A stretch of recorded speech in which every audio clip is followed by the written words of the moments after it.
Afternoon, guys. Been a while since I last did a video. In fact, it's been a while since I last did an inbox review, but this is going to be my next project. And I've often looked at this kit and thought, yeah, I'd like to get it into my 1144 stash. Um, It was actually principally ordered by Pan Am back in 1936 and entered service in 1937 as their extensive clipper on their transatlantic routes. And it wasn't only Pan Am that bought them, but BOAC did actually, and they used them on their transatlantic routes during the war, and they were very, very popular and very successful. But I think there was only a limited run of them ever built. And eventually, the last remaining aircraft were scrapped straight after the war. Obviously, when the ocean liners sort of came in and overtook it. Um, and obviously, we had our BOAC took off with their short Sunderlands, etc.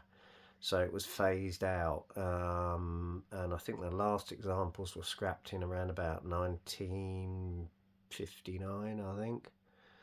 Um, but it was a beautiful aircraft, and it did well for the time that it was basically used in service. So there you go. And as I say, I've had my eye on this kit for ages and wondered if Airfix were ever going to re-release it. And of course, earlier this year, they announced it as part of their Vintage Classics range. They were bringing it out. So I thought, great, I've got hold of one. And I'm just going to run through the kit itself. Obviously, these are old molds, but to be honest with you, I sort of dry fitted it up, and it is quite a size actually. I mean, it was a huge aircraft for its time. Um, so yeah, I thought right, and also, as I say, I've not only bought one, I actually got a second one as well. This one I got second hand off of eBay for about, well, I think it was about £15. But what I'm going to be doing, I may well build these side by side because one I'm going to do as my first build for a series of builds I'm going to do in the coming years, which is basically based on British Airways history and heritage, including the modern equipment they've got today. So this is going to be the first of the heritage builds, and obviously the other one is going to be a separate independent build, but I might be building them side by side. I don't know. We'll see how it goes. But anyway, I'll take that one off for now. And what we'll do, we'll look into this one specifically to see what is actually entailed in the kit. As you can see, you got the classic box art, which was on the very first issue back in the day of a typical aircraft in the Pan Am scheme. Obviously, this comes in two schemes, which you've got here. You've got the Pan Am scheme and obviously the aircraft that were employed by BOAC. But interestingly, on this kit, as you can see, it's dark earth and dark green with the silver undersides. But according to the new boxing, it's a sea grey and green with a sky surface underneath. So if anybody can clarify that for me, I would be very grateful. Because obviously I don't know which is the more accurate scheme for the BOAC version. I am just waiting on some materials to come through to get this started. So, yeah, without further ado, we'll have a look at the kit. Now, if you want to get hold of this kit, the kit number, if I can find it on the side here, hang on, let me just see, is A04172V. That's the kit number. So if you want to make a still of that and make a note of the number if you want to get hold of these, because there are still a few still around and available, by all means do so. As I say, you got this beautiful box art, which I think was one of Roy Cross's well-known art pieces for the box art and airfix kits. Obviously showing it flying over some coastline of the States somewhere, or maybe over the Isle of Wight. I don't know. That looks like it might be the Isle of Wight or the Isle of Sheppey or somewhere in the background. I don't know. There's a little bit of the history about the kit itself. And it was an old 1967 kit with the original mouldings. And as I said, the box art was by Roy Cross. And yeah, there's a little history about the aircraft itself. And it was actually used by Franklin D. Roosevelt at the Casablanca conference when he met up with Churchill in 1943 when he flew him out there. Obviously, Churchill came on the BIC version in 42. So there you go. But we'll open it up, have a look. Once in there, you got the now familiar instructions, as you can see there. One bag of sprues over the kit inside. As I say, it's quite a chunky old kit for 1/44. And we'll take that out over there. We'll just move the box out of the way and we'll run through the instruction sheet here. So first off, obviously you've got the history about the aircraft itself. I'll move the decals out of the way. And yeah, that runs through that. And then obviously inside, it's in pamphlet form obviously, is obviously all the guide to the symbols on there, and it's all in different languages, etc. Obviously I don't know what this is. I think this is just a breakup of the actual clear sprue, as it were. And then you've got all the symbols that are used in the process of the build. And the first stage on this one is to apply all the clear parts of the windows to the interior of the fuselage, and obviously you've got the access door there. Tail planes go on as well as the rudders, etc. And then you fit the lower and upper halves of the wings together, apply them along with the sponsons there as well, and apply it to the fuselage along with the clear canopy. And then it's the assembly of the actual engines, which are then applied to the kit itself. And then obviously you put into the airspeed indicators, radar, and obviously the air cool ducts, as well as the airspeed indicators which are on the nose of the aircraft, and obviously the landing lights as well.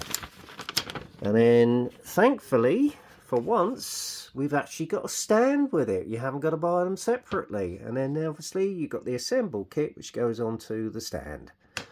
And then obviously you've got the colour call-outs here in its well-known aluminium scheme, which is probably what I'm going to do this one in.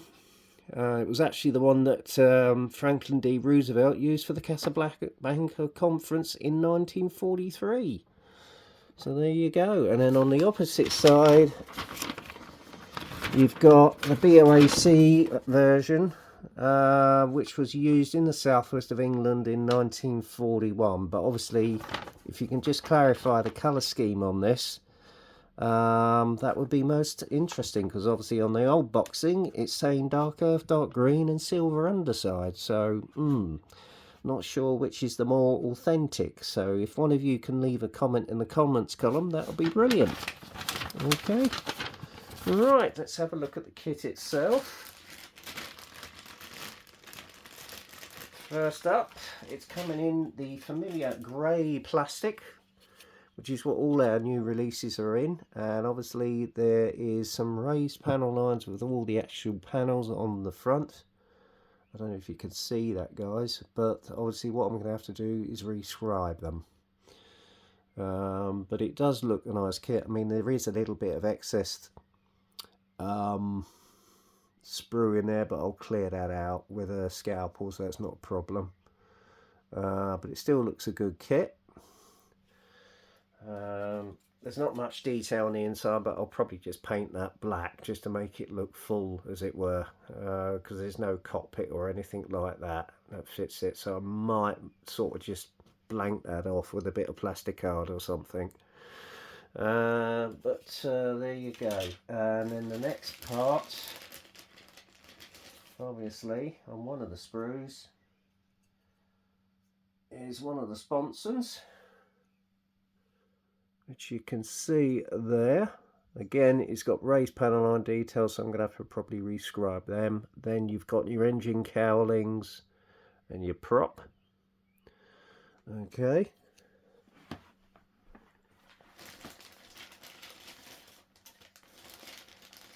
And on the next sprue,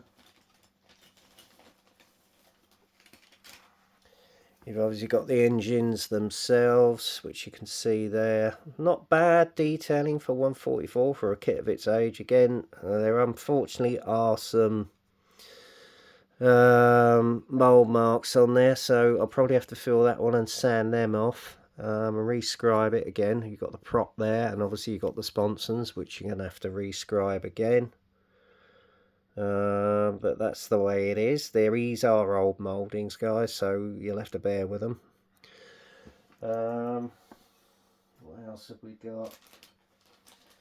I think this is the lower wing part, and then the upper wing part.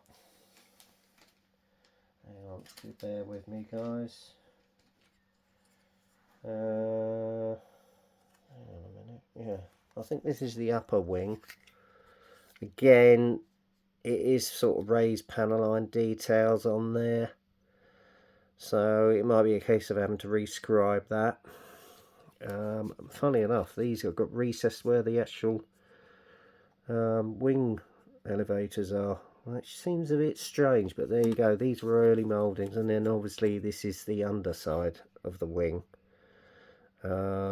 Again, you're going to need to rescribe it if you want recessed panel line detail, which is what I'm probably going to do on both kits.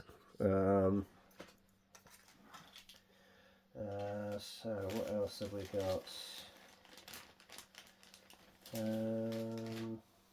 Obviously on here, this sprue, you've got this, I think it's the lower part, the sponsons, and obviously one of the actual tail planes, the elevators there as well. Again, you've got the engine detail there, which isn't bad. You can probably just dry brush it, and the prop. So there you go.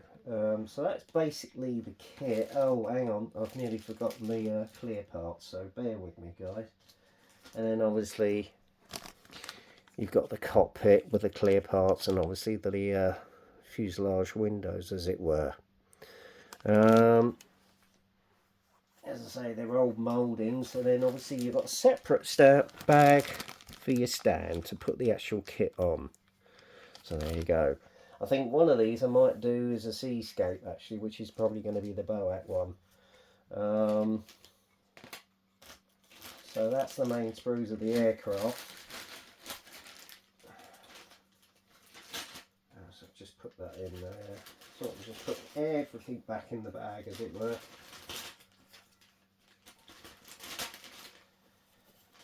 To give you a rough idea of how big this kit is going to be once it's assembled, I'm just going to put the fuselage halves up together.